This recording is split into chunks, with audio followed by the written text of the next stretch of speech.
ಕಂಬಳ ನಿಷೇಧಕ್ಕೆ ತಡೆಯಾಜ್ಞೆ, ಕರಾವಳಿಯಲ್ಲಿ ಸಂಭ್ರಮಾಚರಣೆ. 8 ಬಾರಿ ತೈಲ ಬೆಲೆ ಇಳಿದರೂ ಬಸ್ ದರ ಇಳಿಕೆ ಏಕಿಲ್ಲ. ಮಲ್ಪೆ ಮೀನುಗಾರಿಕಾ ಬಂದರಿನಿಂದ 19 ಬಾಲಕಾರ್ಮಿಕರ ರಕ್ಷಣೆ. ಶಿರಾಡಿ ಘಾಟಿಯಲ್ಲಿ ಚತುಷ್ಪಥ ರಸ್ತೆಯ ಪ್ರಸ್ತಾಪ ಕೈಬಿಟ್ಟ ಸರ್ಕಾರ.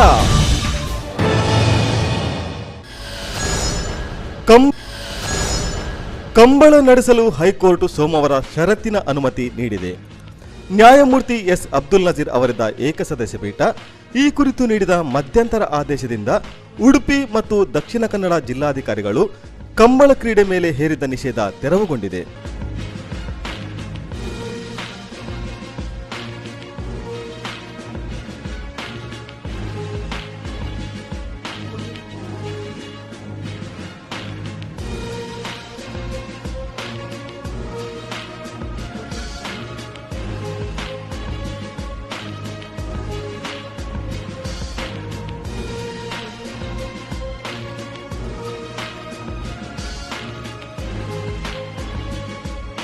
ಕಂಬಳದ ಕ್ರೀಡೆಯಲ್ಲಿ ತೊಡಗಿಸುವ ಕೋಣಗಳಿಗೆ ಯಾವುದೇ ರೀತಿಯಲ್ಲಿಯೂ ಹಿಂಸೆ ನೀಡಬಾರದು. ಅವುಗಳ ಕಿವಿ ಅಥವಾ ದೇಹದ ಯಾವುದೇ ಅಂಗಗಳಿಗೆ ಊನ ಉಂಟು ಮಾಡುವುದು, ಚುಚ್ಚುವುದು, ಹೊಡೆಯುವುದು ಅಥವಾ ಇನ್ಯಾವುದೇ ರೀತಿಯಲ್ಲಿ ಹಿಂಸೆ ನೀಡಿ ಓಡಿಸುವಂತೆ ಉತ್ತೇಜಿಸುವುದು ಸಲ್ಲದು ಎಂದು ಆದೇಶದಲ್ಲಿ ಹೇಳಲಾಗಿದೆ.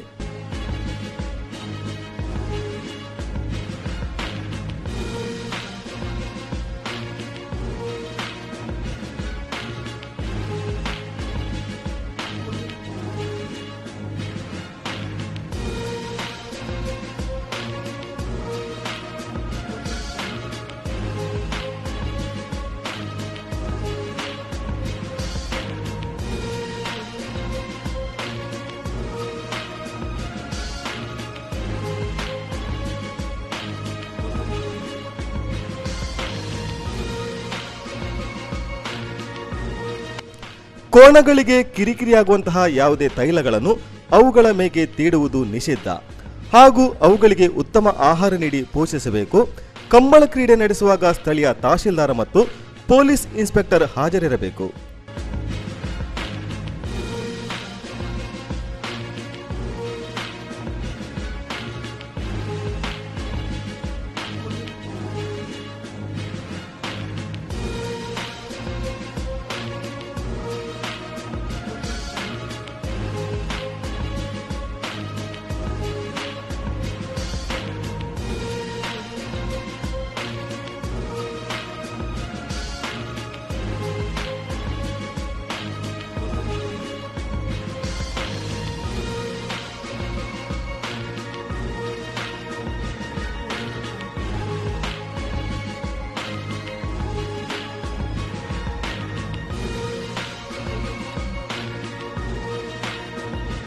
ಇಡೀ ಕಂಬಳವನ್ನು ಚಿತ್ರೀಕರಿಸಿಕೊಳ್ಳಬೇಕು. ಇದರ ವೆಚ್ಚವನ್ನು ಕಂಬಳ ಕ್ರೀಡಾ ಸಮಿತಿಯೇ ಭರಿಸತಕ್ಕದ್ದು. ಷರತ್ತುಗಳನ್ನು ಉಲ್ಲಂಘಿಸಿದರೆ ಅವರ ವಿರುದ್ಧ ಕಾನೂನು ಕ್ರಮ ಕೈಗೊಳ್ಳಬೇಕೆಂದು ಆದೇಶದಲ್ಲಿ ವಿವರಿಸಲಾಗಿದೆ.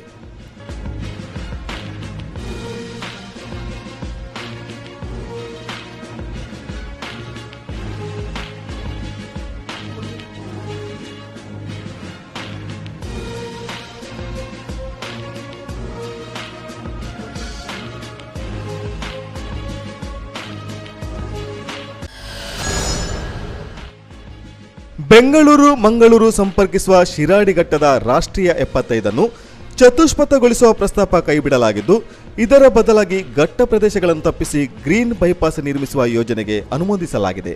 ಇತ್ತೀಚೆಗೆ ರಾಜ್ಯ ಲೋಕೋಪಯೋಗಿ ಸಚಿವ ಎಚ್.ಸಿ. ಮಹದೇವಪ್ಪಗೆ ವಿಧಾನ ಪರಿಷತ್ ಸದಸ್ಯ ಐವನ್ ಡಿಸೋಜ ಕೇಳಿದ ಪ್ರಶ್ನೆಗೆ ಹೊಸ ಪ್ರಸ್ತಾವನೆ ಬಗ್ಗೆ ತಿಳಿಸಿದ್ದಾರೆ.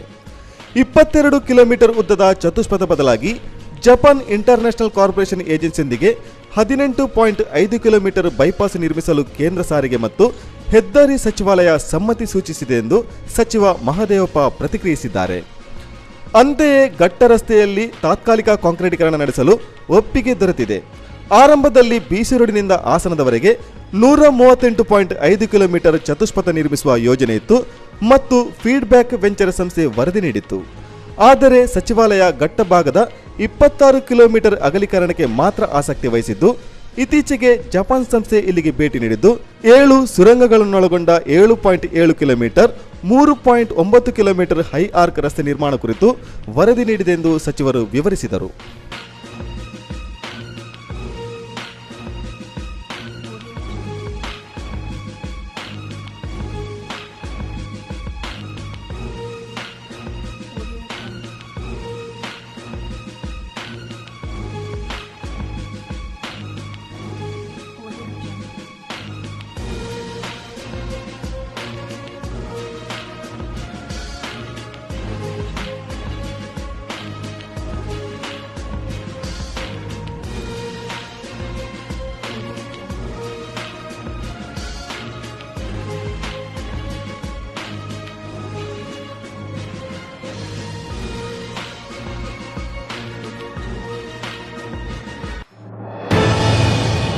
Whatever your choice of location, Inland has a home for you.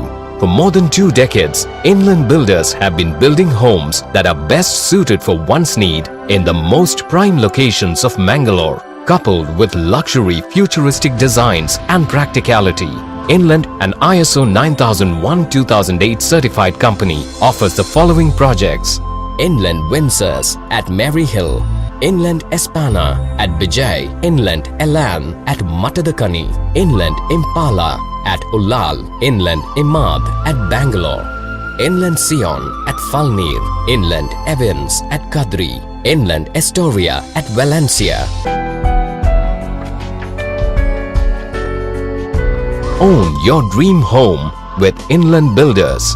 Contact Inland Infrastructure Developers Private Limited, 3rd floor, Inland Ornate, Navbharat Circle, Kodialbel, Mangalore. The Ocean Pearl, Mangalore. Welcome to hospitality, known for its quality service, hospitality and ambience. The Ocean Pearl in Mangalore has an offer exquisite range of rooms and suites, choice of restaurants, lounge bar, conference rooms, function halls and much more. Sagaratna, a vegetarian restaurant. Coral, multi-cuisine fine dine restaurant. Tide, the 24-hour coffee shop. The Jazz, lounge bar. Jade, party hall. Pacific, banquet hall. Facilities at the Ocean Pearl are planned to suit your requirements when on business, holiday with family and friends, corporate meeting, brainstorming functions and celebrations. Visit the Ocean Pearl, Navbharat Circle, Kodialbel, Mangalore. Competitive examinations are imperative for success in modern world, but the main hurdle is quality study material and live mock tests. Now there is no need for concern. Exam24x7.com bring you tab-based coaching for CET. Now, no need to browse through bulky books. Classroom coaching is now thing of the past. First Android app for CET coaching with a customized tablet. Around 1000 pages of study materials. 60 unit exam with instant answers can be downloaded into any tab with Android OS. High quality learning material. 12 full-length mock tests. Hundreds of explanatory videos. Online forum and exclusive helpline for doubt clearing. Online and postal coaching also available. Enroll now. Exam247.com. Second floor, Saidam, NH66 near Fishers College, Mangalore. Phone 0824 425 7722. Mobile 7795777722 77600 77722. ಅಂತಾರಾಷ್ಟ್ರೀಯ ಮಾರುಕಟ್ಟೆಯಲ್ಲಿ ತೈಲ ಬೆಲೆಯಲ್ಲಿ ಮತ್ತೆ ಗಣನೀಯವಾಗಿ ಇಳಿಕೆಯಾಗಿರುವುದು ಮತ್ತು ಹಣದುಬ್ಬರ ಶೂನ್ಯ ಪ್ರಮಾಣಕ್ಕೆ ಬಂದು ರೂಪಾಯಿ ಬೆಲೆಯಲ್ಲಿ ಏರಿಕೆಯಾಗಿರುವ ಹಿನ್ನೆಲೆಯಲ್ಲಿ ಪೆಟ್ರೋಲ್ ಮತ್ತು ಡೀಸೆಲ್ ಬೆಲೆಯಲ್ಲಿ ಮತ್ತೆ $2 ಇಳಿಕೆ ಮಾಡಲಾಗಿದೆ. ಕಳೆದ ಜೂನ್ನಲ್ಲಿ ಬ್ಯಾರೆಲ್ಗೆ $115 ಇದ್ದ ಕಚ್ಚಾ ತೈಲದ ಬೆಲೆ $62.37ಗೆ ಇಳಿದಿದೆ. ಇದರೊಂದಿಗೆ ಕಳೆದ ಆಗಸ್ಟ್ ತಿಂಗಳಿನಿಂದ 8ನೇ ಬಾರಿಗೆ ಪೆಟ್ರೋಲ್ ಮತ್ತು ಡೀಸೆಲ್ ಬೆಲೆಯನ್ನು ಇಳಿಸಲಾಗಿದೆ. ಆದರೆ ಇದರ ಪ್ರಯೋಜನ ಖಾಸಗಿ ವಾಹನ ಮಾಲಕರಿಗೆ ಆಗಿದೆ ಹೊರತು ಸಾರ್ವಜನಿಕ ಸಾರಿಗೆಯನ್ನು ಉಪಯೋಗಿಸುವ ಜನಸಾಮಾನ್ಯರಿಗೆ ಆಗಿಲ್ಲ.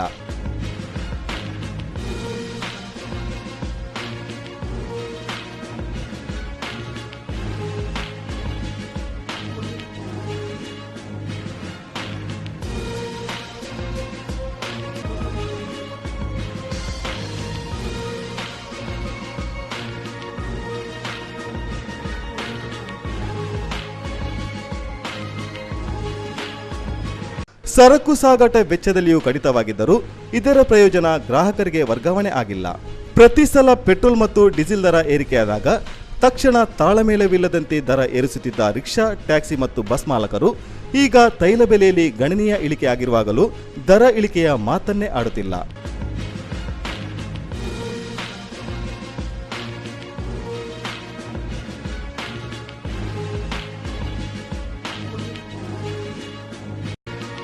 ಸರ್ಕಾರಿ ಬಸ್ ದರ ಇಳಿಕೆಯನ್ನು ಸಾರಿಗೆ ಸಚಿವರು ತಳ್ಳಿಹಾಕಿದ್ದಾರೆ. ಇದು ಪ್ರತಿಭಟನೆಗೂ ಕಾರಣವಾಗಿದೆ. ಈ ಕುರಿತು ಪ್ರತಿಭಟನೆ ನಡೆಸಿದ ಬಿಜೆಪಿ ಸರ್ಕಾರಿ ಬಸ್ ದರ ಇಳಿಕೆಯಾಗಬೇಕೆಂದು ಒತ್ತಾಯಿಸಿದೆ ಹೊರತು ಖಾಸಗಿ ಸಿಟಿ ಮತ್ತು ಸರ್ವಿಸ್ ಬಸ್ಗಳ ಬಗ್ಗೆ ಚಕಾರ ಎತ್ತದಿರುವುದು ಸಂಶಯಕ್ಕೆ ಕಾರಣವಾಗಿದೆ. ತೈಲ ದರ ಏರುವಾಗ ತಟ್ಟನೆ ಪ್ರಯಾಣ ದರ ಏರಿಸುವವರು ಇಳಿಕೆಯಾದಾಗ ಇಳಿಸಲು ಹಿಂದೇಟು ಹಾಕುತ್ತಿರುವುದು ಯಾಕೆ ಎಂಬುದು ಸಾರ್ವಜನಿಕರ ಪ್ರಶ್ನೆ.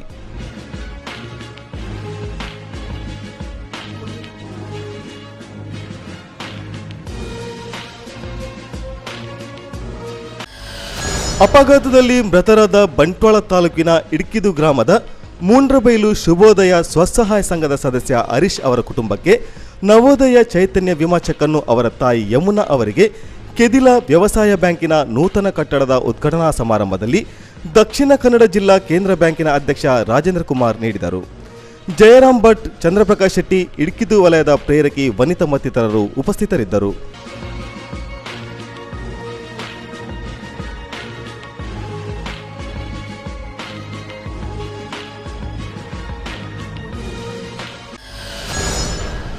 ಕೃಷಿ ಉತ್ಪನ್ನಗಳ ಧಾರಣೆಯಲ್ಲಿ ಏರಿಳಿತ ಉಂಟಾದಾಗಲೂ ದಕ್ಷಿಣ ಕನ್ನಡ ಜಿಲ್ಲೆಯ ರೈತರು 100% ಸಾಲ ಮರುಪಾವತಿ ಮಾಡಿ ದೇಶಕ್ಕೆ ಮಾದರಿಯಾಗಿದ್ದಾರೆ ಎಂದು ದಕ್ಷಿಣ ಕನ್ನಡ ಜಿಲ್ಲಾ ಕೇಂದ್ರ ಸಹಕಾರಿ ಬ್ಯಾಂಕಿನ ಅಧ್ಯಕ್ಷ ಡಾಕ್ಟರ್ ಎಂಎನ್ ರಾಜೇಂದ್ರ ಕುಮಾರ್ ಹೇಳಿದರು. ಅವರು ಕೆದಿಲ ವ್ಯವಸಾಯ ಸೇವಾ ಸಹಕಾರಿ ಸಂಘದ ನೂತನ ಕಟ್ಟಡ ಯಶಸ್ಸನ್ನು ಉದ್ಘಾಟಿಸಿದ ಬಳಿಕ ಸಮಾರಂಭದ ಅಧ್ಯಕ್ಷತೆ ವಹಿಸಿ ಮಾತನಾಡಿದರು. ಜಿಲ್ಲಾ ಪಂಚಾಯತ್ ಸದಸ್ಯ ಚಂದ್ರಪ್ರಕಾಶ್ ಶೆಟ್ಟಿ ಭದ್ರತಾ ಕೊಠಡಿ ಉದ್ಘಾಟಿಸಿದರು. ಕೇಂದ್ರ ಸಹಕಾರಿ ಬ್ಯಾಂಕಿನ ನಿರ್ದೇಶಕ ಟಿಜಿ ಜಯರಾಮ ಭಟ್ಟ ಭದ್ರತಾ ಕೋಶ ಉದ್ಘಾಟಿಸಿದರು. ಮುಖ್ಯ ಅತಿಥಿಗಳಾಗಿ ಸಹಕಾರ ಸಂಘಗಳ ಸಹಾಯಕ ನಿಬಂಧಕ ರಾಜು, ತಾಲೂಕು ಪಂಚಾಯತ್ ಸದಸ್ಯೆ ಶಕುಂತಳ ಕುಲಾಲ್, ಕೆದಿಲ ಗ್ರಾಮ ಪಂಚಾಯತ್ ಅಧ್ಯಕ್ಷೆ ಶಕುಂತಳ ಹಾಗೂ ಸಂಘದ ನಿರ್ದೇಶಕರು ವೇದಿಕೆಯಲ್ಲಿ ಹಾಜರಿದ್ದರು. ಸಂಘದ ಅಧ್ಯಕ್ಷ ಪದ್ಮನಾಭ ಭಟ್ಟ ಬಡಕಿಲ ಸ್ವಾಗತಿಸಿ ಮುಖ್ಯ ಕಾರ್ಯನಿರ್ವಹಣಾಧಿಕಾರಿ ಚೆನ್ನಪ್ಪಗೌಡ ಕುದುಮಾನು ಪ್ರಸ್ತಾಪಿಸಿದರು. ನಿರ್ದೇಶಕ ಚಂದ್ರಶೇಖರ ಭಟ್ಟ ವಂದಿಸಿದರು.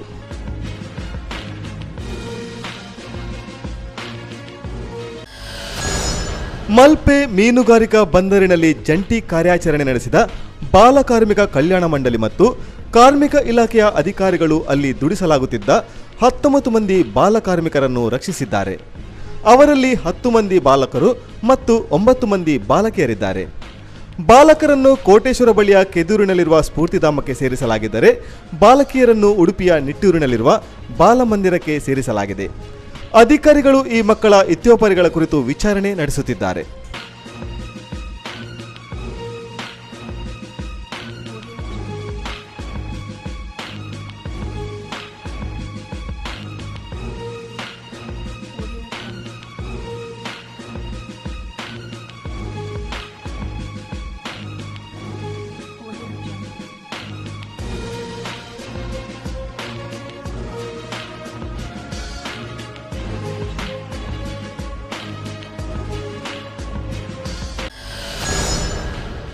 ಬಂಟ್ವಾಳ ತಾಲೂಕಿನ ಪಂಜಿಕಲ್ಲು ಬಾಳೇಶ್ವರ ಬ್ರಹ್ಮಶ್ರೀ ನಾರಾಯಣಗುರು ಸೇವಾ ಸಂಘದ ಗುರುಮೂರ್ತಿ ಪ್ರತಿಷ್ಠಾಪನಾ ದಿನಾಚರಣೆ ಹಾಗೂ ದ್ವಿತೀಯ ವಾರ್ಷಿಕೋತ್ಸವ ಮತ್ತು ಪುಷ್ಪಾಲಂಕಾರ ಪೂಜೆಯ ಕಾರ್ಯಕ್ರಮ ನೆರವೇರಿತು. ಉಮಾನಾಥ ಕೋಟ್ಯಾನ್ ಮುಖ್ಯ ಅತಿಥಿಯಾಗಿದ್ದರು. ಕಾರ್ಯಕ್ರಮದ ಉದ್ಘಾಟನೆಯನ್ನು ತಾಲೂಕು ಬಿಲ್ಲವ ಸಂಘದ ಅಧ್ಯಕ್ಷ ಸೇಸಪ್ಪ ಕೋಟ್ಯಾನ್ ಮಾಡಿದರು. ಕಾರ್ಯಕ್ರಮದ ಅಧ್ಯಕ್ಷತೆಯನ್ನು ಬ್ರಹ್ಮಶ್ರೀ ನಾರಾಯಣಗುರು ಸೇವಾ ಸಂಘದ ಬಾಳೇಶ್ವರ ಪಂಜಿಕಲ್ಲು ಇದರ ಅಧ್ಯಕ್ಷ ಪ್ರಕಾಶ್ ಅಂಚನ್ ನೆರವೇರಿಸಿದರು. ವಿವಿಧ ಕ್ಷೇತ್ರಗಳಲ್ಲಿ ಸಾಧನೆ ಮಾಡಿದ ಗಂಗಾಧರ ಪೂಜಾರಿ ಹೊಸಮನೆ, ಶ್ರೀಧರ ಪೂಜಾರಿ ಅಮ್ಮೈ, ಕೃಷ್ಣರಾಜ್ ಜೈನ್ ಅವರನ್ನು ಸನ್ಮಾನಿಸಲಾಯಿತು.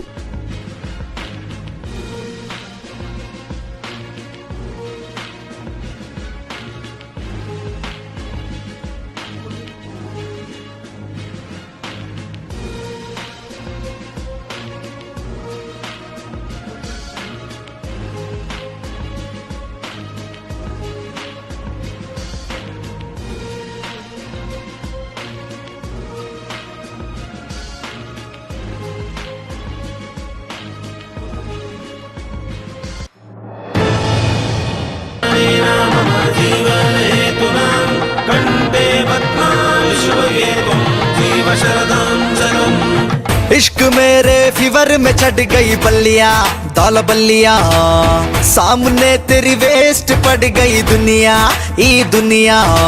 नेंपापुंडा आदिना सुरतुयिना आक्षण टक बलिपुना ई गंटेला मणिपुर पक पक पक पक बलिपुना ई दिनला करियुजा.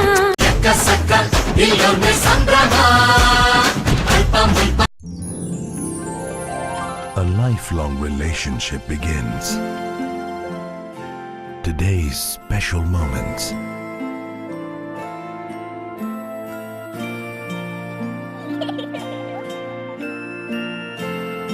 Tomorrow's beautiful memories. The relationship continues of the secure, comfortable and loved. Rohan Corporation, an everlasting relationship of trust and values.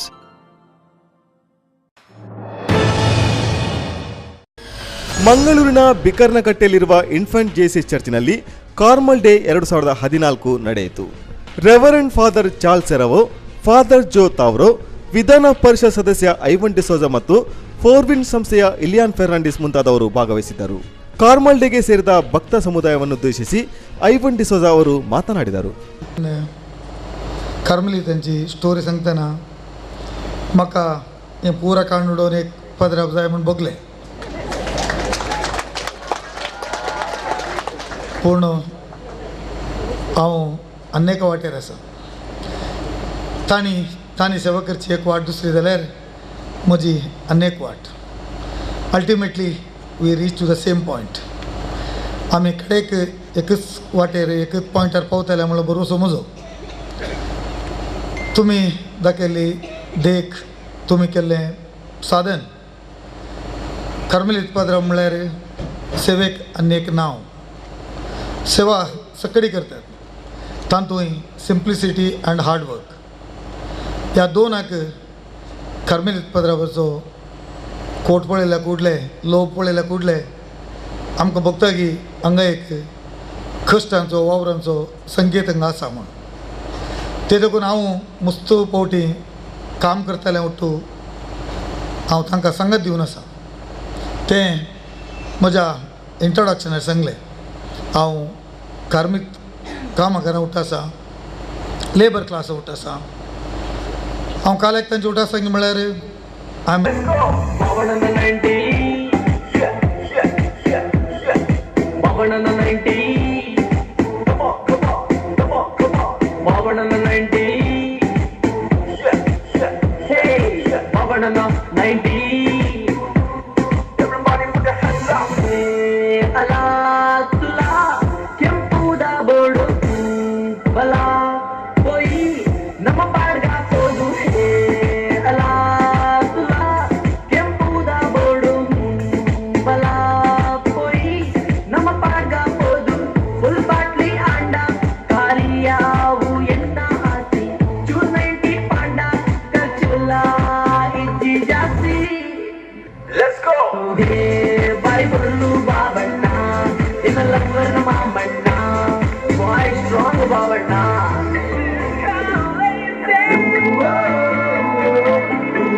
ದೇಶದ ಪ್ರಮುಖ ಬ್ಯಾಂಕುಗಳ ಪೈಕಿ ಮುಂಚೂಣಿಯಲ್ಲಿರುವ ಆಕ್ಸಿಸ್ ಬ್ಯಾಂಕಿನ ನವೀಕೃತ ಮುಖ್ಯ ಕಚೇರಿಯ ಪುನರಾರಂಭ ಸಮಾರಂಭ ಮಂಗಳವಾರ ಮಂಗಳೂರಿನ ಬನ್ಸ್ ಹಾಸ್ಟೆಲ್ ಬಳಿ ನಡೆಯಿತು.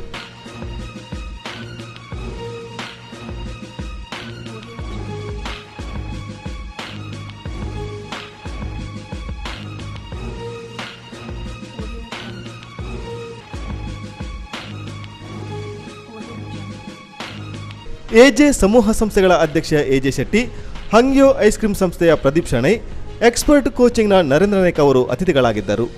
ಈ ಸಂದರ್ಭದಲ್ಲಿ ಬ್ಯಾಂಕಿನ ಶಾಖಾ ಮುಖ್ಯಸ್ಥ ಬಿಎಸ್ ವೆಂಕಟೇಶ್ ಅವರು ಬ್ಯಾಂಕಿನ ಧ್ಯೇಯೋದ್ದೇಶಗಳನ್ನು ವಿವರಿಸಿದರು. About the journey of this branch, which started in the year 2000 and covered a journey of almost 14 years now. Been a long way. And as he said, as he recalled, it started in a very small way, and here we are today, converting this branch as one of the flagship branches in the country. So, as you would have heard earlier, the bank has centrally identified about 45 odd branches throughout the country to be, classified as a flagship branch, meaning that it will give a better ambience. Branch open branch ಆಗಿದೆ ಮುಂಚೆ ಆಗಿದ್ದು ಇನ್ವೆಷನ್ ಮಾಡಿ ಇವತ್ತು ಇಂಥ ಒಂದು ಎಲ್ಲರನ್ನು ಕರೆಸಿ ಇಂಥ ಒಂದು ಬ್ರಾಂಚನ್ನು ಓಪನ್ ಮಾಡಿದ್ದಾರೆ. ಒಳ್ಳೆಯ ಕೆಲಸ. ಯಾಕೆಂದರೆ ಇದು ಒಂದು 14 ವರ್ಷದಲ್ಲಿ ಇಷ್ಟು ದೊಡ್ಡ ಬೆಳೆದು ಬಂದಿದೆ ಆಕ್ಸಿಸ್ ಬ್ಯಾಂಕ್. ಯಾಕೆಂದರೆ ಇಲ್ಲಿ ಮಂಗಳೂರಿನಲ್ಲಿ ಹಲವು ಬ್ಯಾಂಕ್ಗಳಿದೆ, ಹಲವು ಬ್ರಾಂಚಸ್ ಇದೆ, ಸಾವಿರಾರು ಬ್ರಾಂಚಸ್ ಇದೆ. ಅದರಲ್ಲಿ ಸಹ ಅವರೊಟ್ಟಿಗೆ ಫೈಟ್ ಮಾಡಲಿಕ್ಕೆ ಒಂದು ಆಕ್ಸಿಸ್ ಬ್ಯಾಂಕ್ ಭಾಳ ಒಂದು ಒಳ್ಳೆಯ ಕೆಲಸ ಮಾಡ್ತಾರೆ. ಈ ಒಂದು ನಮ್ಮ ಮ್ಯಾನೇಜರ್ ಮೇಡಮ್ ಇದ್ದಾರೆ, ಅವ್ರು ಯಾವ ಬ್ರಾಂಚಿಗೆ ಹೋದರೆ ಸಹ ಯಾರನ್ನು ಬಿಡುವುದಿಲ್ಲ. ಮಂಗಳೂರಿನ ಸ್ಟೇಟ್ ಬ್ಯಾಂಕ್ ನೂರಾರು ಸರ್ಕಾರಿ ಸರ್ವಿಸ್ ಮತ್ತು ಸಿಟಿ ಬಸ್ಗಳು ಸೇರುವ ಸಂಗಮ ತಾಣ. ಇಲ್ಲಿಂದ ಪ್ರತಿನಿತ್ಯ ನೂರಾರು ಬಸ್ಗಳು ಪ್ರತಿನಿತ್ಯ ಸಾವಿರಾರು ಟ್ರಿಪ್ಗಳನ್ನು ಮಾಡುತ್ತವೆ. ಆದುದರಿಂದ ವಾಹನ ದಟ್ಟಣೆಯನ್ನು ನಿವಾರಿಸಲು ನೆಹರು ಮೈದಾನದ ಸುತ್ತಲಿನ ರಸ್ತೆಯನ್ನು ಸಾಕಷ್ಟು ಅಗಲಗೊಳಿಸಿ ಕಾಂಕ್ರೀಟೀಕರಣ ಮಾಡಲಾಗಿದೆ. ಅಲ್ಲದೆ ಹ್ಯಾಮಿಲ್ಟನ್ ವೃತ್ತದಿಂದ ಸೆಂಟ್ರಲ್ ಟಾಕೀಸ್ ತನಕದ ರಸ್ತೆಯನ್ನು ಏಕಮುಖಗೊಳಿಸಲಾಗಿದೆ. ಆದರೆ ಇಲ್ಲಿ ಜನರು ರಸ್ತೆಯಲ್ಲಿಯೇ ಓಡಾಡುತ್ತಿದ್ದಾರೆ.